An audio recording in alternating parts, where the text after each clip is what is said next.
people, all they want at the end of their life, what is success to them? Maybe I'll own a house. That's success for them. Maybe if I have this much money, that means I have success. Maybe if I got married to this one or that one, maybe that means I have success.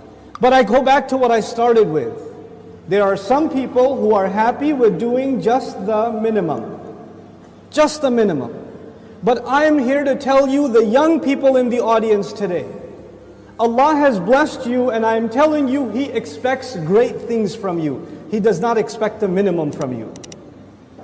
There are so many Muslims, the only thing left of Islam is their name.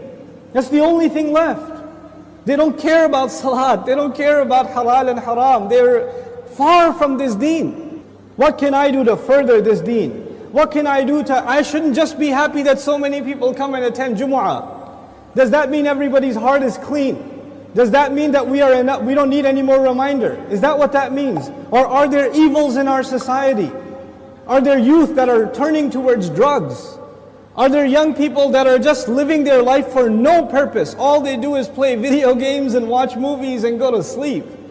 And if you ask them for a purpose, they say, I want to graduate and get a job. Is that a goal? Get a job? Allah gave us such higher goals. Your job itself is a means to a higher end. But you know what? We are living in strange times. The people who need the da'wah the most today are the Muslims themselves. But even if you get a good job, but you don't do your job. You got the job, but you show up late every day. You got the job, but you don't finish any projects. You're sitting there at the desk wasting your time.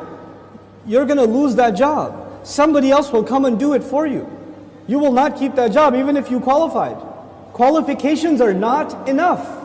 You have to do the work. Allah Azza wa Jal is giving all of us, He's already qualified us. We are people of La ilaha illallah. We are already qualified. But that doesn't mean we're doing the work. If we don't do the work, if we don't concern ourselves, if we don't care, then you know what's going to happen. إِن تَتَوَلَّوْا يَسْتَبْدِلْ قَوْمًا غَيْرَكُمْ ثُمَّ لَا يَكُونُوا أَمْثَالَكُمْ. You turn away and Allah will replace you with a nation other than yourselves, and they will not be like you. They will not be lazy like you. And those are when young Muslim people have real iman, when young Muslims have real strength in their belief, then they have the power to change the world. They have the power to make the world a better place. But when young Muslim people don't have real iman, they don't have real conviction, then they are a waste of space. They are a waste of society, a waste of a generation. The only thing in their life, the most important thing in their life is when is the next movie coming out. The most important thing is when is the next iPhone coming out. The next most important thing is, man, I wish I had that car. That's it. Your life doesn't go any further than that. My teacher used to say that Islam is similar to climbing a mountain. You know, when you're climbing a mountain, you throw a hook and you climb.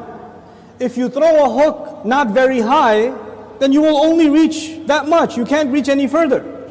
If your goal is money, if your goal is a six-pack, if your goal is a car, if your goal is a promotion, if your goal is entertainment, if your goal is girls, whatever your goal is, then you're only going to get that, you won't get anything else. But if your goal is something higher, to serve something more than yourself, you don't live a selfish life, you want to live for the sake of Allah and for the benefit of others, that's how you want to live, then you will benefit yourself definitely, but you will be honored in the eyes of Allah because you set your goal much higher. Our deen in this beautiful ayah, Allah Azza wa Jal describes it, قُلْ هَذِهِ سَبِيلِي. This is my path. A sabil is a path. And you know what? Allah did not say in this ayah, قُلْ هَذَا دِينِي. This is my deen. Tell them this is my religion. This is my Islam. This is my truth. This is my book. He didn't describe it with any other language except this is my path. And all of you know a path is like a journey. So Islam itself is being described as a journey in this ayah. What does that mean?